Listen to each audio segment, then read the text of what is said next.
Okay, so we can start. Okay, welcome to the networking channel.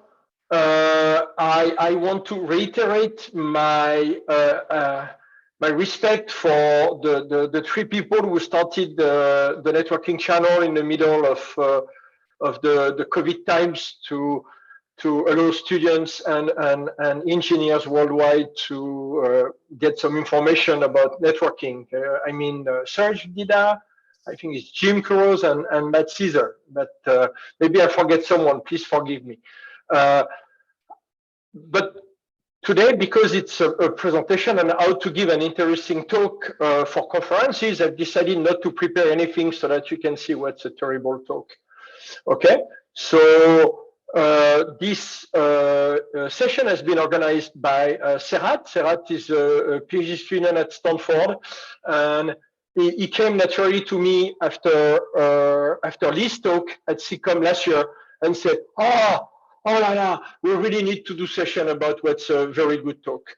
And that's how we end here all together. Thanks, Serhat. By the way, Lee's talk was one of the best at SIGCOMM last year, so that's why she is here. And I will let Serhat the honor of introducing all the other participants. Let me remind you that the session is recorded. So everything you say will go to posterity on YouTube, TikTok, or something else. And we have up to 1 hour. So I think the session is organized in presentation and some Q&A at the end. So thanks for waiting the Q&A, unless Serhat gives you the explicit permission to ignore that. Okay, Serhat, it's yours. Thank you. Awesome. Thank you so much, Christophe. So I will, without spending much time, dive into introducing our wonderful panelists today. Let me start with Liz. Liz is a PhD candidate at Stanford as well. Like me, she did an amazing job in the last SIGCOMM last August, and I'm sure she has a lot of things to share. So Liz, would you like to take a couple of seconds to introduce yourself? Yeah. Hi, everyone. I'm Liz. Serhat mentioned I'm at Stanford, and my research focuses on the intersection of systems networking and computer security, and I work really closely with Zakir Durumaric, who's also at Stanford. Is there anything else we should say about ourselves? As much as you like. I think that's amazing. So let me introduce our second panelist, Vishal. Vishal Shrivastav. He also did an amazing job in the last SIGCOMM. He had 2 talks back to back. So I'm sure he will have a lot of things to share today as well. Vishal, would you like to say a couple of words? Yeah, sure. Hi, everyone. So my name is Vishal Shrivastav. I'm an assistant professor of electrical and computer engineering at Purdue. My research mostly focuses on data center networks and programmable networks. And I'm really looking forward to this panel today. Awesome.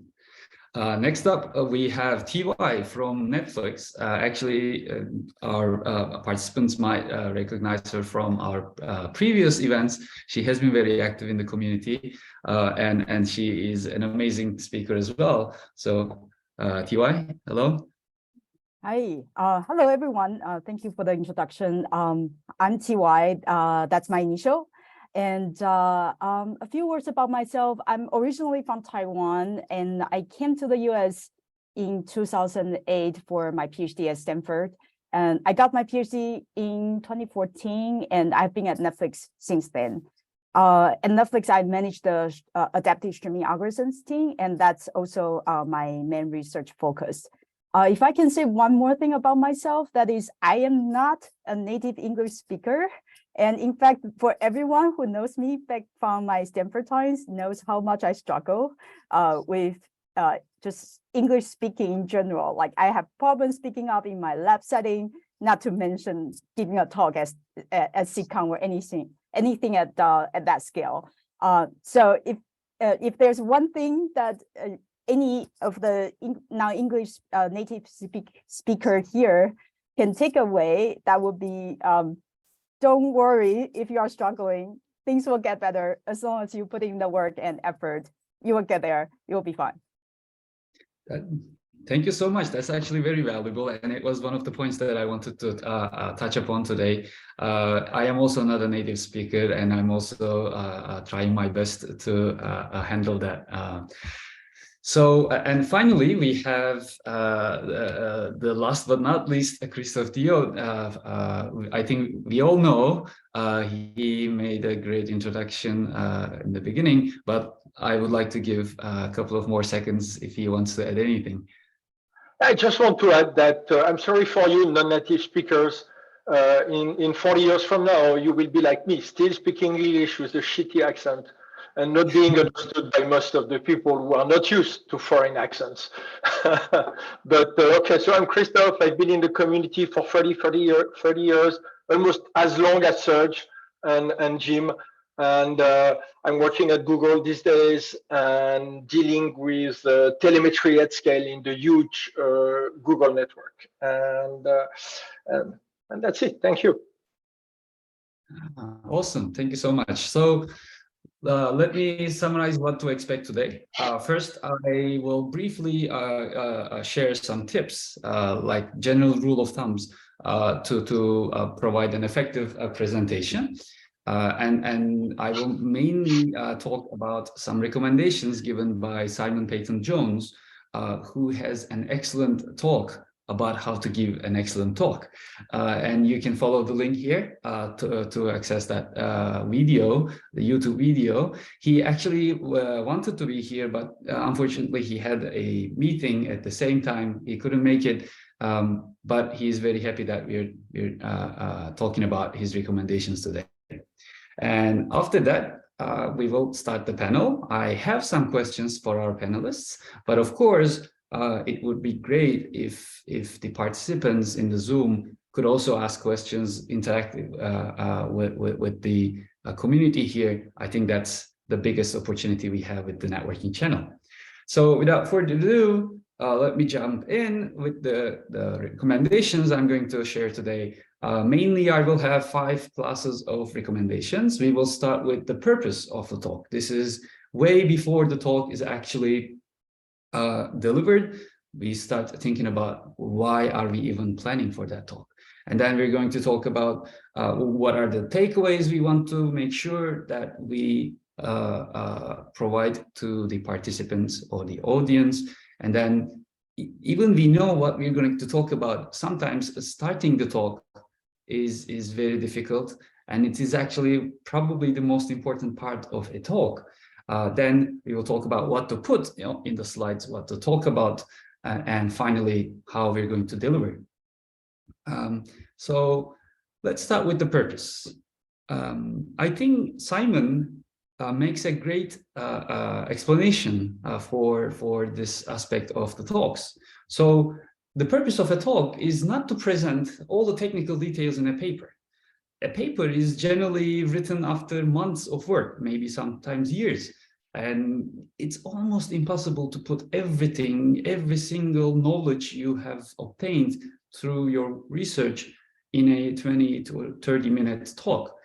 Instead, a talk should make the audience glad that they came. That they probably in a conference, they listen to tens of talks and they will remember very few things. So those few things should make them very happy for the rest of their research.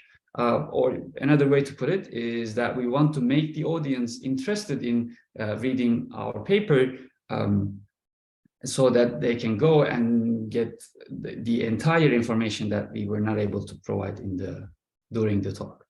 So a good example from Simon is that he says, your paper is the beef. It's delicious, it's healthy, hopefully, but the talk is just the advertisement for it. And if we were able to do a good job, the audience will go and read the paper anyway. As I said, the audience generally listens to many talks back to back, and all of those talks are on different topics. Some of them are actually even totally unrelated to each other. So it is very difficult for the audience to remember everything from each talk throughout the day. Instead, we would like to simplify the messages we're giving so that it becomes easier for the audience to remember.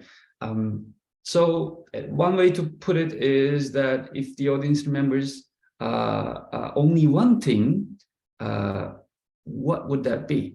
And once you determine that, we should not be shy about saying, this is the only takeaway that I would like you to get if you're not going to remember anything else. This is as simple as that, and it is very effective. Okay, so now we have determined the purpose. We now know what the takeaways we're going to talk about. How do we start the talk? So the first 2 minutes of a talk is the most important time because it is the time that the audience decides whether to keep listening or not. And for that, starting with hooks is actually a very effective method. What are those hooks? So I have 4 examples here. For example, provoking questions. So without saying anything else, just starting with a question. Did you know that X actually causes Y? And then giving a pause, giving some time for the audience to think about it and decide whether they're going to keep listening or not. Or just starting with a shocking fact or figure. I solved the global warming. If you start a talk like this, I'm sure the audience will listen to you. But of course, you're now expected to really solve the global warming. Humorous anecdote. Christophe did an amazing job with that today. When he started with, this panel, he started with some humorous anecdote, and we all were like, okay, we now know that we want to listen to this panelist today. And finally, unexpected statements. This is the shocking fact or figure. We should definitely give something to the audience that will make them think, okay, this is different than others, so I should keep listening. But of course, after the beginning, there comes many slides. Using slides is a very common thing in our field. Everybody uses slides. Nobody even thinks about not using slides. But actually, we should remind ourselves that slides are just complementary to what we're telling. So use of words on the slides is a very dangerous act. Because when there are multiple lines of words, lots of paragraphs, lots of content, it becomes very difficult for the audience to decide whether they should read the slides or listen to the speaker. And doing both is actually very difficult. And sometimes I find myself, when there are too many words on the slides, I just do none of the tasks. I don't listen to the speaker, but I also don't read the slides. I'm not able to, I'm confused. And the public speaking class at Stanford would have a general rule of thumb, which is 3 seconds rule.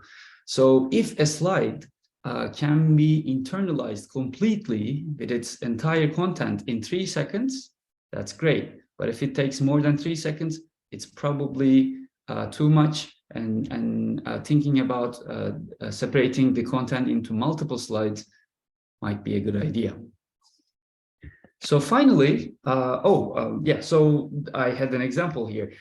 You can see this figure has too many notations, too many formulas, equations, and although they are very interesting and we enjoy looking at those in our research times, during a talk, it becomes very difficult for the audience to analyze and learn that. So finally, the delivery of the talk is another very important part that we should pay attention to. If I was speaking at a very low tone, that is very difficult to hear, and it is very slow, so it becomes very difficult to follow. Nobody would just keep listening, right? I would lose you in like probably 10 seconds or so. Instead, I'm trying to be enthusiastic as much as possible, and I'm trying to smile and I'm trying to change my voice tone so that it becomes easy or it becomes interesting to follow the speaker. Unfortunately, during Zoom calls, we are not able to make eye contacts, but when we are in person, that's also another very important aspect, because it makes the audience feel that they are a part of that community, they are a part of that event, rather than just an outsiders. So if we were in a room today, right now, I would probably looking at every one of the participants as much as possible into their eyes, and try to make sure whether they're following, whether they are catching up, whether they need something else, and that would create this environment of a community. So these are the short recommendations I could give in 15 minutes, I guess. With that, I would like to go on to the panel now, because I know that our panelists have a much more interesting experience to share with us. For that, I will stop sharing so that we will see our panelists in a larger screen. And let me start with my first question. In the meantime, I will be looking at the Q&A window or the chat window to see if any question arises from our participants. So the first question is, apart from the recommendations shown in my slides, what else would you add?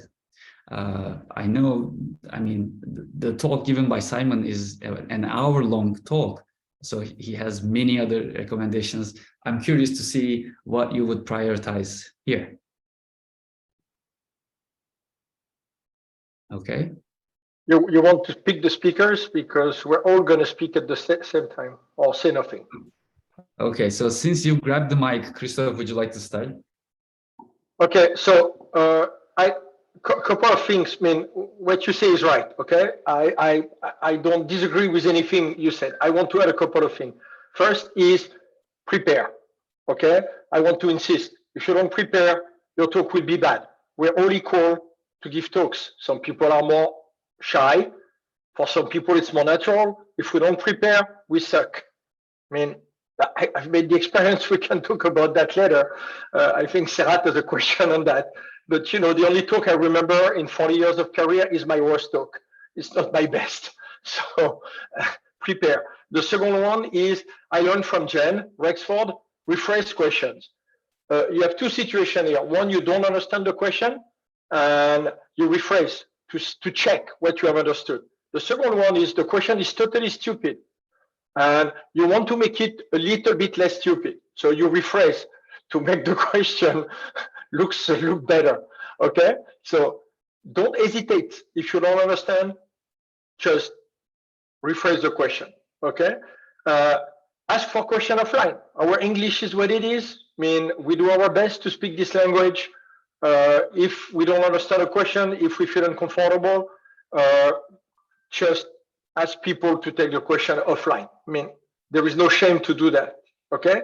And the last one, and I think it's very important. No, I have two more. The one is a point made by Peyton. Okay? Don't put too much in your slides. You want people to listen to you. You don't want people to try to listen and to read at the same time. I've seen all kinds of presentations, but the best are the ones that have minimum presentation on the slide. I remember a talk by Ed Felton, I think, the guy from security in Princeton. He had 3 words per slide. At the beginning, I was anxious, and it worked very well because the words were picked right and put in different location, and you were looking for the words. Everything was a surprise. And believe me, I would be very uncomfortable probably to do the same, but this talk was excellent. The last one is, remember one thing, which is true 100% of the time. If people don't ask questions at the end of your talk, it's not because you were crystal clear and that they get everything. It's because your talk was terrible and they don't understand and they don't even dare to ask questions. It will happen many times. If at the end of the talk there is no question, it's a problem. Okay, you have to push for question and try to encourage people to tell you they didn't understand, because the natural reaction is, I didn't get it. I'm not going to humiliate the speaker, and no question. So remember that, okay? Don't think you have been too good. Thank you very much. That's it for me on that part of the question. Awesome. TY, I see you want to answer the question. Yeah. So my first advice or recommendation is on the recommendation itself, actually. So you will have to know your own style and don't blindly follow any advice that you heard on this talk or elsewhere, because you have to know your own style and you have to know what works for you and what not, and only you can figure that out. So so when you heard an advice on anything really, presentations or anything else, try it out and see how you feel about it. And if it works for you, incorporate that. If it doesn't, kind of either morph it or forget about it. So that's the number one. Just don't take any advice blindly. Know your own style, incorporate them into your own thing. The second one, kind of echoing what Christophe said earlier, that you need to understand how your audience is perceiving your talk. And one way I kind of try to do in my own talk is make people be an active participant in your talk. A lot of times listening to a presentation is a passive act. And sometimes your mind will wander around and you lost track of where the speaker is at. And so one trick you can use is have some questions in your presentation and invite people to think about the problem that you are solving together with you. And that way you can kind of grab people's attention back to your talk if they are wandering around, or just be making people's mind more engaged your talk. By thinking about the question and thinking about the answer. So that's the second one. And I will stop there. Sure. We have actually, I will let Vishal and Liz also give their recommendations first, but there are two questions on the Q&A section, which we will come to, but I think TY has made a great beginning to answer them as well. So Liz, do you have any priority about how to give an interesting talk? Yeah, I have a lot of concrete recommendations that are grounded in the later questions that you have for us. So I'll defer in terms of generalization, but I can answer my take for the two Q&A questions that I've seen in the Zoom chat. The first one asks, how do we know if people are actually following the presentation? And I think that one really depends on the size of the audience. You know, with SIGCOMM, you have hundreds of people. That's kind of tough because you don't even see half the audience because they're in the dark. So for that one, I think you kind of need to address that by practicing your talk a lot beforehand with smaller audiences and testing on the smaller audiences. Do they actually follow my talk? And then you kind of hope that that translates over. But if the audience initially is smaller, so maybe there's less than 100 people and you can really see people in the eye, then the key is really to just look at the people and see, are they nodding their heads? Are they being distracted? And then try to kind of adjust to the crowd. Sometimes you can tell somebody's confused. If this is a type of talk that you could pause and take questions in the middle, then maybe you might point out and say, oh, does everybody understand? Or was something that I said confusing? Sometimes the format of the talk doesn't really cater to that. So then you kind of need to assume or guess how to fix it and move on. So it really depends on the setting. It's definitely not straightforward. And then the second question is, most talks have a lot of stuff on the slide. And we're here telling you guys, oh, remove most of the stuff. And so the concern is, well, then won't it seem like I don't have anything to say? And I think the key to that is just have more slides. You know, stick to one key point per slide, but we're not saying have only 10 slides, have 100 slides, but as long as each slide has one key point and one short takeaway, then you'll have the same amount of content throughout the entire talk. So that shouldn't be a problem. So those are my answers to the first two questions. Thank you so much. Vishal, would you like to add anything? Yeah, sure. By the way, I agree with everything the panelists have said so far, and I also really liked your slides. They were really nice. The only thing that I would reiterate, something that you already presented in your slides, is the importance to have the key takeaway slide. So if I remember something from my advisor, he used to tell me that make sure in all your presentations to have one slide with big bold letters, use a 60 font size if you want, just stating what are the key contributions or the key takeaways from this presentation. And in fact, he used to tell me that during your presentation, you can also say something like to the audience that, hey, if there is only one thing that you want to remember, this is the slide that you should, and so please pay attention for the next few seconds. So this way you can in some way ensure that at least for few fleeting seconds, everyone in the audience would be listening to you. And that is essentially your key takeaway. And also don't feel shy to repeat it multiple times. So you introduce a little bit of it in your introduction, definitely have one of the slides in the middle of your talk. So I generally have it after I have presented my motivation and objective. I generally have a slide with the key takeaway and before I jump into design and things like that. And also have it at the end of your talk when you are presenting the conclusion or summary, try to reiterate the key takeaway again. Because one of the worst things that can happen to you in a talk is someone has sat there for, I don't know, 20 minutes, and even at the end of it, they're not exactly sure what was the key contribution of the paper or what should they take away from it. So please make sure of doing that. That would be one of my top recommendations. Oh, that's amazing, actually. Yeah, this key takeaway thing has always been interesting me because it is very fun to just focus on that key takeaway slide and then let the information come towards you. So there is another question in the Q&A panel, and I want to prioritize the questions on the Q&A rather than the ones I have. So I will just go on with that. Sai Pavan Deram is asking, is it okay to say, I don't know the answer to the question? Christophe, you were talking about questions coming from the participants. So what's your take on this?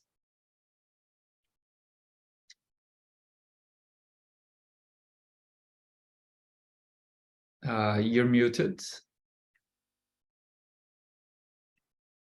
Yeah, sorry about. Can you repeat the question, please? I mean, good example. Can you repeat the question? Exactly, that's what we're talking about. So the question is it okay to say, I don't know the answer to the question? Exactly, and it is okay to say, please repeat the question. I think that there are tons of reasons why you might have to do that. And I think it's totally fair. There are many situations where you don't understand an acronym, you don't understand a detail. I mean, you're a student coming from France, not to offend anyone, and people talk about technical jargon or about, I don't know, types of routers I remember when I arrived in the US, they were all talking about the new Juniper routers. I had no idea what it was. I knew Cisco, I didn't know Juniper. But I mean, it's fair to ask questions and to ask clarification, okay? And I think that's in the interest of the crowd too, because you want people to make sure that your answer is relevant. So for me, yes, I think you need to be prepared to that. And if you're not prepared to ask to rephrase, I mean, you have to say, can I take this offline, please? And then you're good, you can continue. Taking it offline, that's the key there. You're saving everyone's time. And then in person, you'll probably actually understand the question, or they can define a term, and then you can, answer and everyone's happy. So that's always a good take. Yeah, and you can also phrase it a little bit better. Like instead of just saying that I don't know the answer, you can say something like, oh, this question is really interesting. I haven't thought a lot about it, but maybe we can talk offline or something like that. Right? Yeah, that I've seen many people do that, and I think it just creates more opportunity to talk in between the community. So but just because somebody says that doesn't necessarily mean they don't know the answer either. Sometimes they're really complicated answers too, so that require being taken offline. So just because somebody says it, don't assume they don't know. Yeah, good catch, good catch.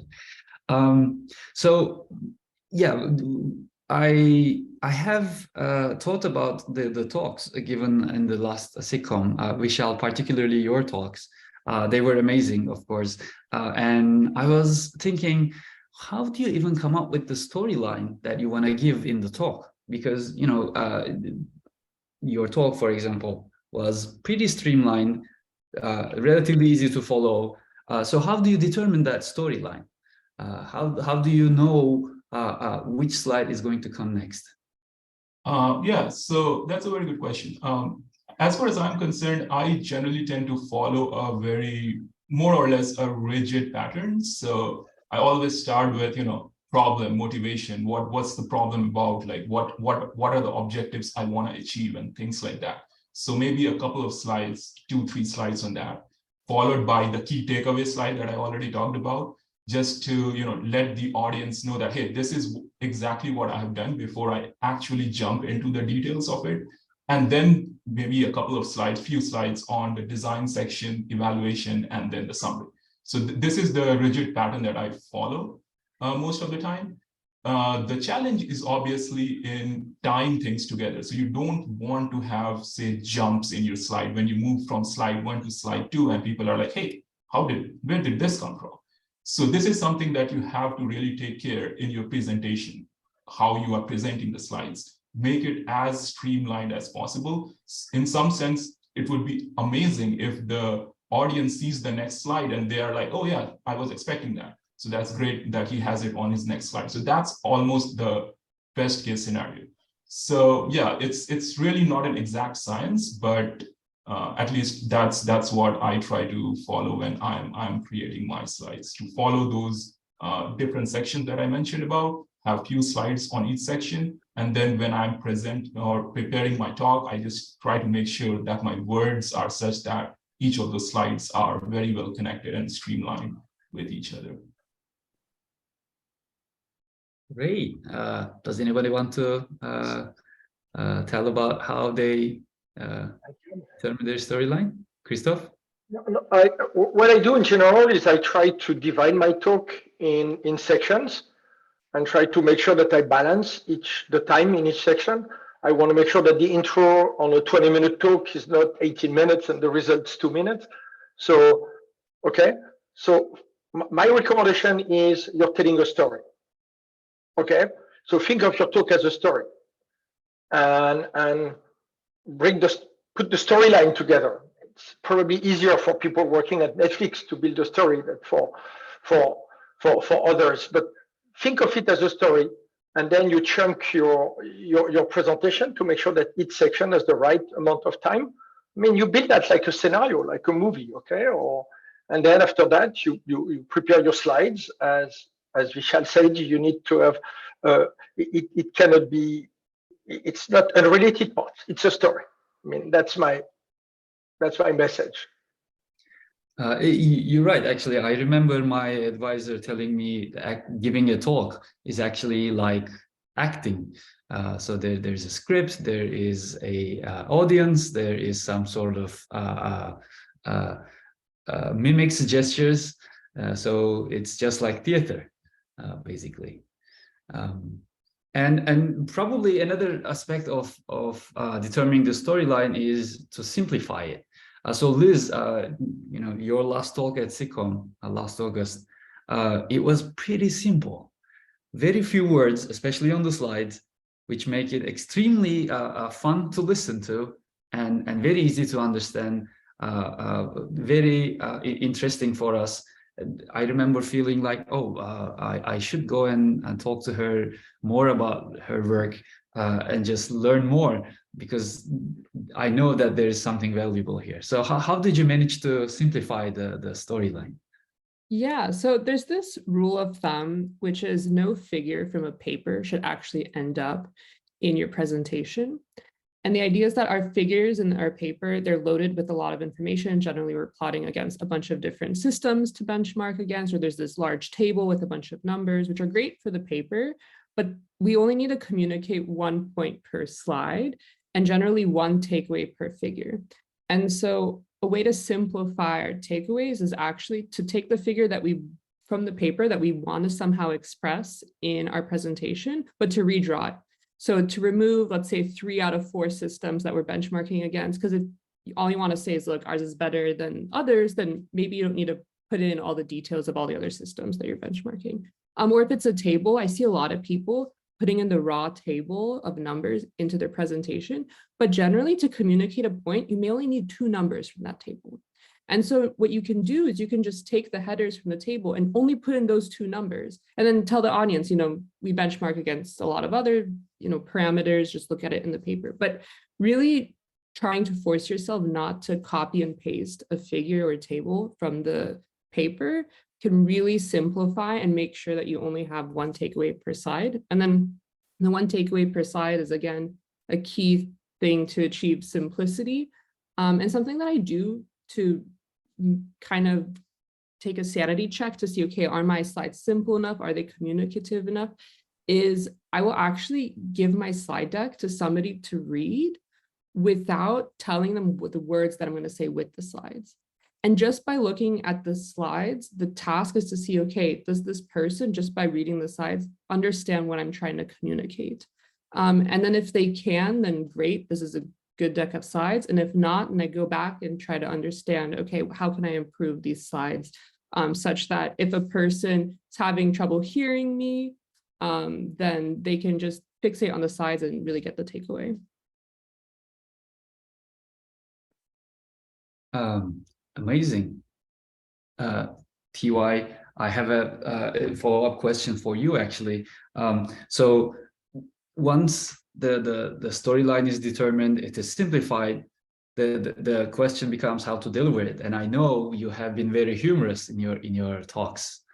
So how do you balance that? How do you determine what to do, what to say, whether the audience is right for it? I don't know if I'm humorous at all, to be honest. But when I try to deliver a story, what I'm trying to do is to recreate that aha moment that I myself go through when I was doing the research.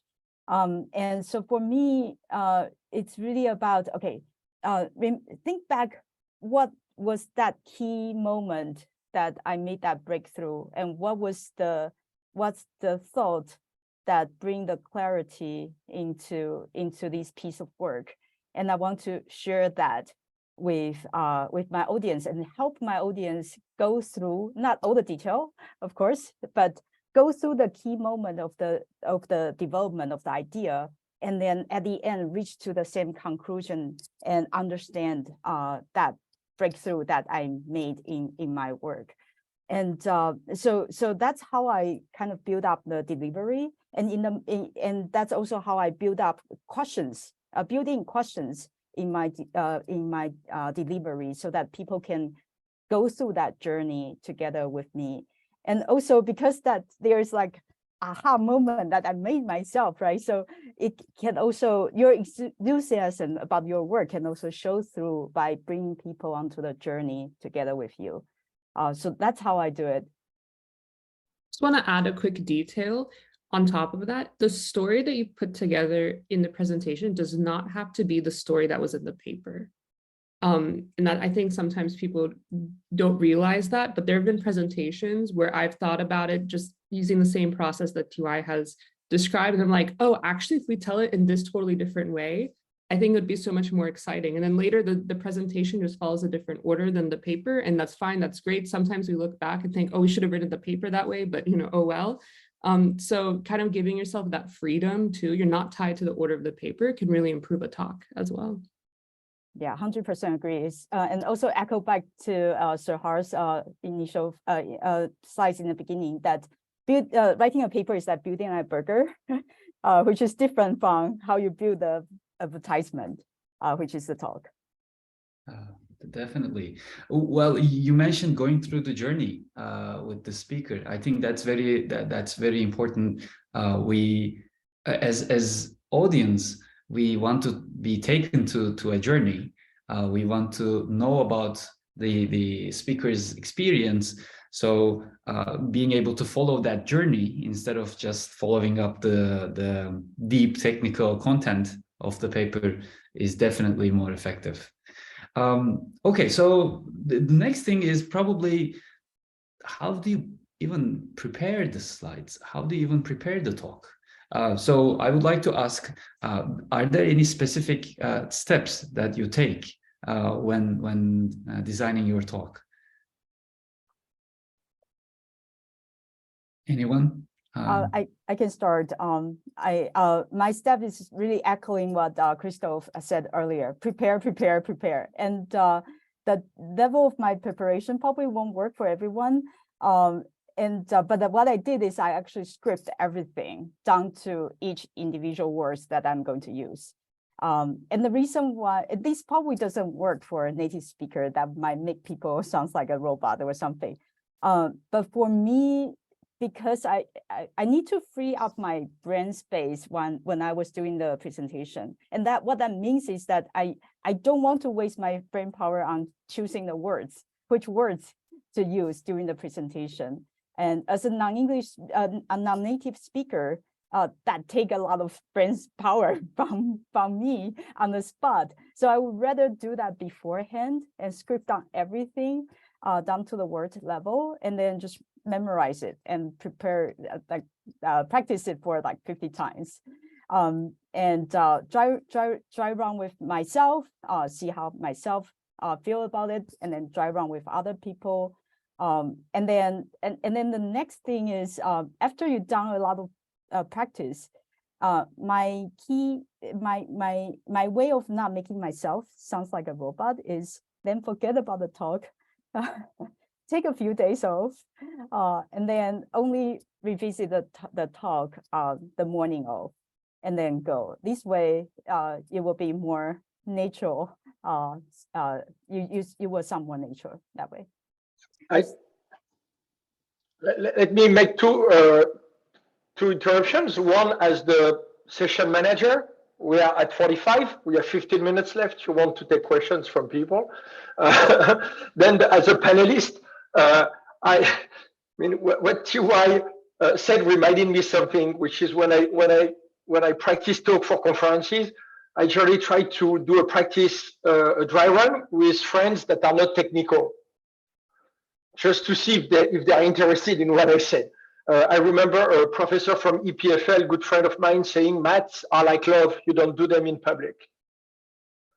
Okay, no math in your slides. I mean, you need to get people excited, not to go in depth. It's not an interview talk, it's a conference talk. Okay, interview talks are different. You need to go in depth at some point to show that you're capable. That's not the case in a conference talk. You need to get people excited. So I was giving presentation with my friends I ski with that don't understand anything technically, and it's very interesting to see what question they ask and if they get it or not. That's my point. And now, in the sake of leaving time for questions, I'm going to shut up. That's actually makes me laugh, because my biology teacher in high school would always tell me, in order to prepare for a midterm, you should make sure to try to teach your grandparents about the class content. If you are able to do that, that means you're ready for the midterm, he would say. So yes, I agree with Christophe that if anybody has questions, feel free to ask them. We will try to answer anytime. Please don't wait for any specific Q&A session. You're welcome to ask anytime.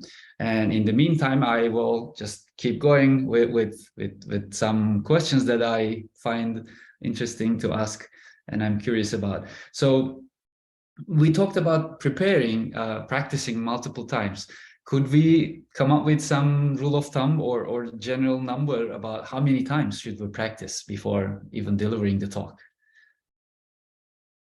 Well, I generally use the rule of thumb that try to give at least 2 dry runs, one with audience that are closer to what you are working on, and one with audience that are not that close to what you're working on. Maybe they're still in the systems or networking community, but not necessarily in the area that you work in. So these are the bare minimum 2 dry runs that I try to give, just to get all the feedback from the audience. And once I have that feedback, then I just go for dry runs pretty much on my own. Because one of the best things about conference talks is that you are not interrupted while giving a talk, right?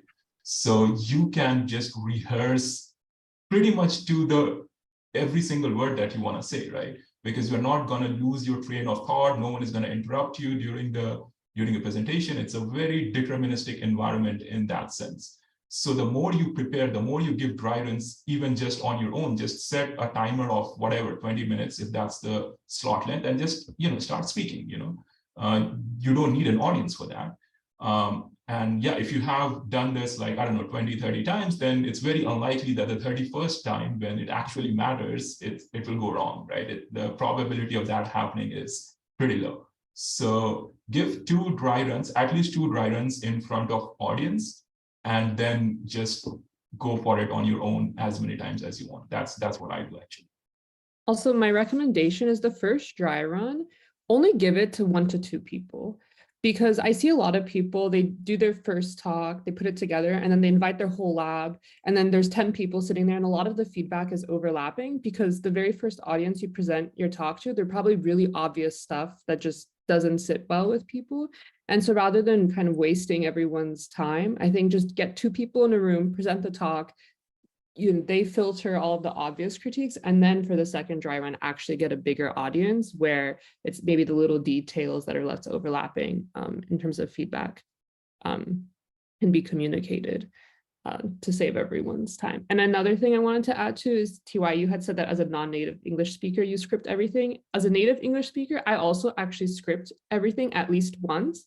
And the reason why I do that is because there are actually hiccup moments sometimes in presentations that you just don't want to be stuck there thinking about. Sometimes it's a transition between a slide. Sometimes it's how do you introduce the talk. I always think, do I want to read the full title? Do I want to give an extra sentence to describe before I go on to the next slide? And so by forcing myself to script everything at least once, I'm forcing myself to think about, I'm committing to, okay, what in an ideal world would I say? And then I could pause and rewrite as I want it.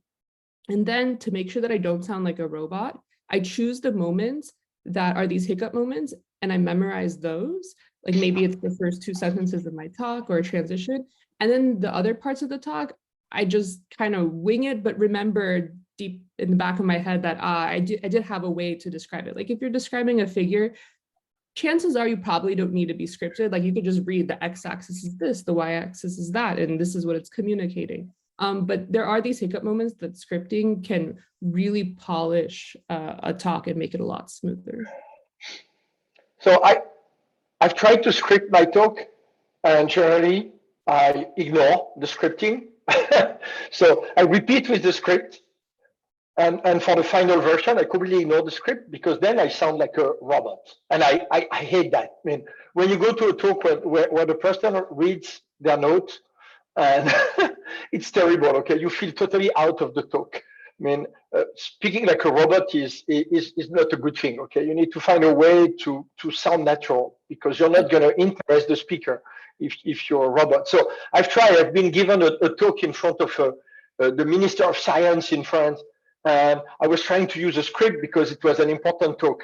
And every time I was feeling so bad, at the last minute, I threw the script and I did the talk I wanted. And of course, I made mistakes, but then you rebound and you make jokes. There's a key distinction here. Script your talk. Do not take the script when you are giving the talk, right? Yeah. That's the distinction. And that's how you force yourself to not read. But that way you kind of know the hiccup moments and you're prepared for your own talk. Amazing.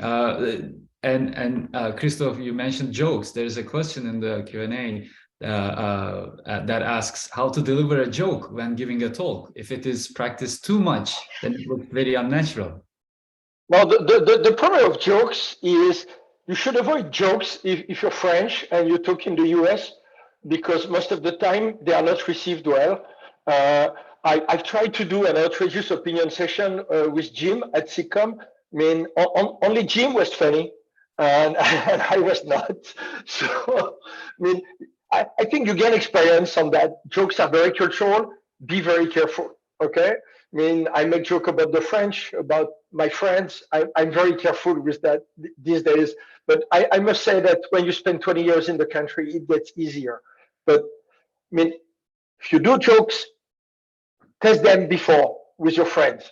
because don't try something live in a talk, because it could fall completely apart and make people be offended or something like that. I mean, it happened to me. So, okay. Yeah, I actually agree with it. Like, jokes are a risky thing, just because when you are presenting to an audience, there are going to be people from, all over the world, like at a SIGCOMM conference with, different cultural background and things like that. And you never know, right? Like, something that you find funny, maybe someone from other part of the world might not find it that funny. So is it really worth it to take that risk? Probably not. But if you really know about your audience, then yes, then go for it. If you really know about the background or whatever, then yeah, I don't have any issues with it. But if you don't know that, then I personally wouldn't take that risk. Unless the joke is, very simple, then yeah, go for it. Yeah, definitely. The simplicity of the joke is also very important. That sometimes you might find yourself like nobody's laughing, and you're expecting them to laugh. So it brings this awkward moment. But yeah, so I have a somewhat related comment in the Q&A that says tuning the talk to fit the audience expectations is also important. A talk at an academic conference would differ from one at the IATF, for example. Would you agree, panelists? Totally agree. And also there's a difference between academic conference and industrial conference as well. So you kind of need to know your audience. And that also related to another question about how much background you actually need to give to the audience. And that really requires you to know the audience well. I think that's particularly pertinent to SIGCOMM and NSDI. The community has grown so broad in terms of the topics that are presented. We have congestion control, which has always been there, but now like satellite internet networking and all of these new topics, you really need to think about the majority of the people in the audience probably are not in this area. And so give enough time for background and give enough motivation too. Truth be told, a lot of people probably don't think that your area is as exciting as their own. So convince them that it's exciting, why should they be listening? And then that'll also help bridge that background and motivation as well. Yeah, and also to make these more concrete, you can think of one person from that community or a couple person from that community and think about their background and how they receive your talk, or even seek out feedback in advance to see how they think about it. Do you have any tips for making sure not to spend too much time giving background during your talk? Practice. So you practice it, right? So that's something that I think every panelist has emphasized, that before giving your talk, you know the time slot that you have, and you have all the time in the world to practice your talk before you actually give it, right? So and again, like I already mentioned, with the conference talks, you also don't have this issue that you are going to get interrupted, and then some of the time that might be used up while you are getting interrupted and things like that won't happen in a conference talk, right? So just practice your talk, make sure that you meet the timing, and it should be fine. And practice in front of an audience. If you're worried about your background taking too long, ask the audience, tell them, I'm about to give you a talk. My concern is background might be too long. You tell me, what can I cut? Is that enough? The audience will tell you, just two people even, they'll tell you pretty immediately what needs to be there and not. Great. And I have two questions from the Q&A that actually both of them are asking about what to put in the slides. One of them says, does all the information need to be on the slide? Yeah, I see panelists saying no with their heads, like showing some big gestures. Yeah, I said at the beginning, okay, the slides are support. I mean, I generally try to, someone said earlier, one topic per slide, okay? I generally do one message, one plot, very simple. If people have to see something on the plot, big red circle around. Be very simple. The slides is what people will keep if they want to look at your talk later. So just the big messages what they have to remember. and all the you don't want to give all the info. By the way, I'm a big fan of very short talks in conference. If there would only be me, I would give 6 minutes for everyone in conferences to present their paper, because I believe that if you can present your work in 6 minutes, then you don't understand. You're not mature enough on your topic. So it's much more difficult to prepare a 6-minute talk. And if you work in industry, you will never have 6 minutes with your boss. I think Te-Yuan can confirm, okay? Generally, that's what we call the elevator pitch. You have 3 minutes and they will not listen until the end. So you'd better make your message very quickly. And that's what's difficult. And these ones have to be prepared very well. Okay, I diverge, sorry. We have 2 more minutes, Serhat. How do you want to spend? And you need to give me. I would like to take one last question from the audience. I think it's an interesting question. So do you often use or suggest tools that help you create an interesting presentation? Probably PowerPoint is what everybody uses by default, but are there any other tools that you could recommend? I'm in a conflict of interest situation. Yes, Christophe, we know that you use slides. I'll say Google Drive, or what, I don't know how you guys call it, but Google's PowerPoint equivalent exists, Keynote exists. Actually, I think people have personal preferences, but I don't think the quality of a talk is truly tied to the tool that you're using. And in terms of, yeah, go ahead. No, go ahead. And they also mentioned the question of stock photos. I've used stock photos before to illustrate a point. I think it's cute. It works, like clip art. I mean, if you listen to everything people say here, your talk needs to be simple. So if you want to do a simple talk, I mean, each tool, all the tools are good enough. You don't need to go to very complex. I wouldn't do my slides in LaTeX. I'm sorry, I'm going to shock many people here. I wouldn't do my slide in LaTeX because it's very difficult to share. But there are cool things in LaTeX, okay? But you know what I love preparing this thing with Serhat is because we share using some big company open free software, and I can add slides, we can share, we can make modification, add comments. I mean, for me, what's important is the sharing in the mindset of what we said earlier, get feedback. And probably the tools from this big company are pretty good for sharing and for making for improving the quality of the slides. I think that's the key for me. Yeah, and I've seen some people use Prezi in the past, so that could be another tool to take a look at. So with that, unfortunately, I mean, I had many other questions to talk about as well, but we've come to the end of our time. So I will give it back to Christophe, who will talk about the next event. Yeah, and also I know that some people keep talking. There is a Slack channel, which I think is provided by SIGCOMM. There is a Slack channel, and you can keep answering questions and talking on Slack. That's a great way to increase the power and the consequences of this panel. So the next presentation will be on 6G. It's organized by Serge, and there will be 3 speakers: Mikko Uusitalo, Patrick Hoogland, and Bernard Barani from the European Commission. So Serge, do you want to make quick comments on that, or? Well, not really. I mean, just to welcome you in 2 weeks from now, 5 p.m. CET.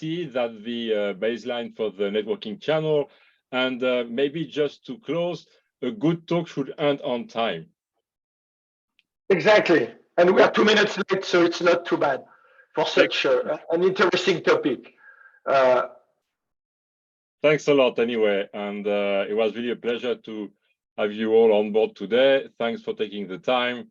It will be on YouTube. You can continue on the Slack channel, and we will see you again in 2 weeks from now. Thanks a lot.